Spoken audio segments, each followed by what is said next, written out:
শয়তান ধরতে ঘুরতে হবে না। সরকারের আশেপাশেই শয়তান রয়েছে, যারা সচিবালয়ের মধ্যে বসেই আওয়ামী লীগকে এখনও সহযোগিতা করছে বলে মন্তব্য করেছেন বিএনপির স্থায়ী কমিটির সদস্য মির্জা আব্বাস। রাজধানীর মুগদায় বীরশ্রেষ্ঠ শহীদ মুস্তফা কামাল স্টেডিয়ামে বিএনপির ৩১ দফা সংস্কার কর্মসূচি বিষয়ে সংগঠনের মুগদা থানার কর্মশালায় তিনি আরও বলেন, জাতীয় নির্বাচনের আগে স্থানীয় সরকার নির্বাচন নয়, কারণ স্থানীয় নির্বাচন দিলে আওয়ামী লীগ গর্ত থেকে বেরিয়ে আসার সুযোগ পাবে। বিএনপি নির্বাচনের দাবিকে অনেকে নেতিবাচক বলছে জানিয়ে তিনি বলেন, নির্বাচনে কারা আসে তা যথাসময়ে দেখা যাবে। কর্মশালায় ইশরাক হোসেন ও আফরোজা আব্বাস বিএনপির ৩১ দফা নেতাকর্মীদের সামনে তুলে ধরেন।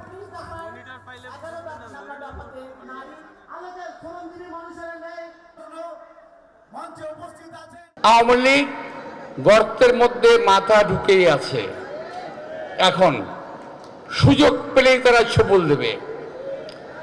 স্থানীয় সরকার নির্বাচনের ঘোষণার সঙ্গে সঙ্গে তারা মাথা বের করে হাজির হবে। শয়তান শিকারের জন্য একটা কার্যক্রম শুরু করেছে, অপারেশন ডেভিল হ্যান্ড। শয়তান শিকার করার জন্য বনে জঙ্গলে ঘোরা দরকার কি ভাই? শয়তান তো আপনার আশেপাশেই আছে।